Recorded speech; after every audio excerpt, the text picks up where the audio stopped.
Hi everyone, welcome to Forbes Flash. Thanks for joining. Let's get started. And stick around, because later on we'll have Forbes reporter Chloe Servino talking about a billionaire who's made his fortune from the lumber business and wildfires.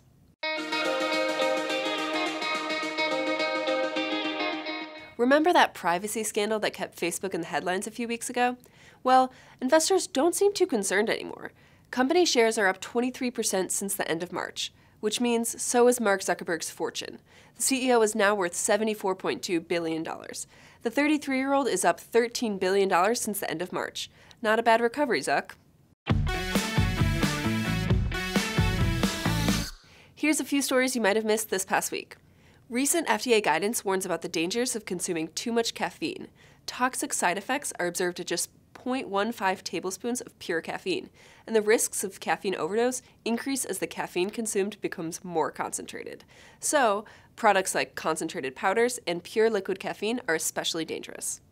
Kilauea volcano on Hawaii's Big Island continued to erupt this week. One of the newest fissures in the ground has been tossing lava distances up to 500 feet. At least 36 structures have been damaged or destroyed since the fissures began opening up. While most of the destruction has happened on the eastern rift zone, the summit of the volcano within the national park has explosive potential. Also exploding this week, Childish Gambino's video for This Is America, which passed 85 million views in the first week since its release. The much-talked-about video is also the #1 on YouTube's songs chart in 11 countries. The song is the kickoff to what is said to be Gambino's last album. Karen and Tyler Winklevoss have moved on since their Facebook lawsuit days. The brothers are deep in the crypto world as the founders of the Gemini Bitcoin exchange.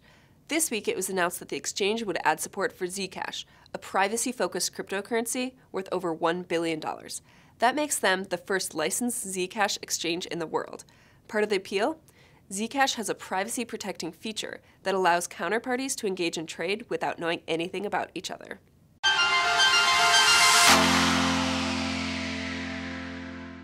This week marked a major moment for those interested in sports betting. The Supreme Court struck down a 1992 federal law that effectively banned state-sponsored sports gambling in most states. That means that states will soon be able to get a piece of the billions of dollars wagered on sports each year. New Jersey has been fighting for 6 years to legalize betting on sports, and they're expected to be the first to allow gambling. And of course, no group is better positioned to cash in on the ruling than the nation's casino and gaming companies. In other earnings news, the former CEO of drug giant Novartis, Joseph Jimenez, explains why his company paid Trump lawyer Michael Cohen $1.2 million in a consulting agreement. He blames a chaotic environment following the election for the lack of due diligence made in the hiring. Quote, "We should have slowed down. We should have thought it through. We were moving too fast." Have an Amazon Alexa or Google Home? As of this week, you'll be able to listen to Forbes daily on your voice assistant. Our new audio briefing will bring you top headlines and career advice, along with a roundup of our most important business stories. Facebook lost a major battle in their ongoing war with the IRS over a $7 billion tax case. A California judge ruled this week that the social media giant can't move the matter to appeals. That means that the case won't be heard in front of the IRS Appeals Board, but the U.S. tax court instead. The case, focused on allegations that Facebook failed to report and pay taxes on $7 billion in income overseas, is scheduled to be heard in August of 2019. Joining us now is Forbes' Chloe Servino to discuss her latest story about billionaire Red Emerson and his logging empire.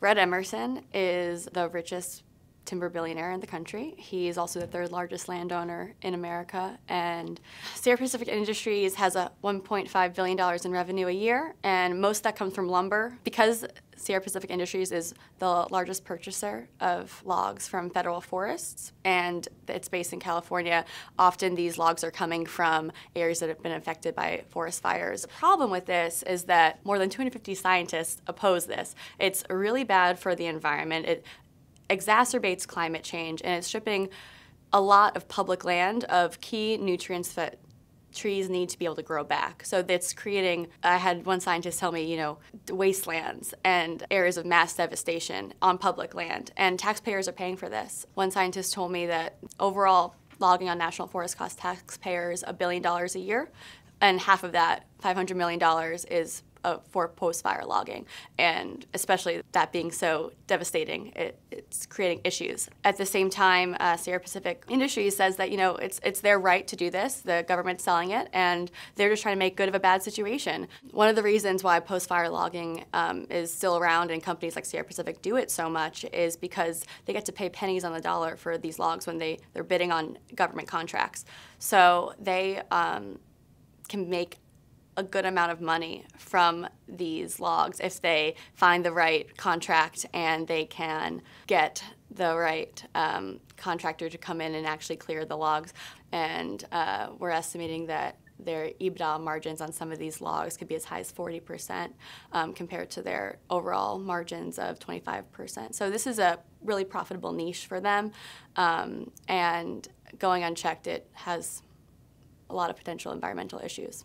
So post-fire logs, if they're able to be used, they just get thrown in with the rest of Sierra Pacific's lumber. So it goes through the sawmills just the same as any regular lumber does. Their overall lumber gets sent to Home Depot, Menards, Lowe's, big contractors, and a lot of DIY builders, home builders, contractors. There are some ways that they can salvage this post-fire wood, and it's the same type of lumber that they sell from a regular harvest. The Emerson family and Sierra Pacific Industries right now is embroiled in this lawsuit around the Moonlight Fire that took place in 2007. They've been fighting this lawsuit for a decade in a bunch of different ways, federally and in the state of California.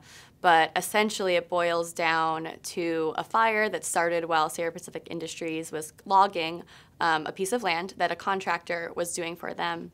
And this contractor had already started 2 fires, allegedly, earlier that summer, at least one of which Sierra Pacific Industries knew about. And then in 2007, when they were doing this logging around Moonlight, this contractor had allegedly started this fire again. The government named Sierra Pacific Industries in this case as being negligent and needing to be able to pay for the costs of fire recovery. The Moonlight Fire burnt 65,000 acres in total, and 46,000 of which was on national forest land. So this is a good amount of California public land that was burnt in this fire, and the government wanted to be able to get the most fire recovery possible. Sierra Pacific Industries, though, says that they were targeted because of their deep pockets and that they really didn't start the fire, and their contractor didn't start the fire, and they shouldn't be held accountable. This has been playing out for over a decade now in the courts, and it's at the Supreme Court, and we'll see if the Supreme Court decides to take it on. So Forbes estimates the family's net worth at $4.2 billion. Red Emerson's 89. He's been at this since his dad was wheeling a portable sawmill through the Northern California timberland. And he started working with him after graduating from high school.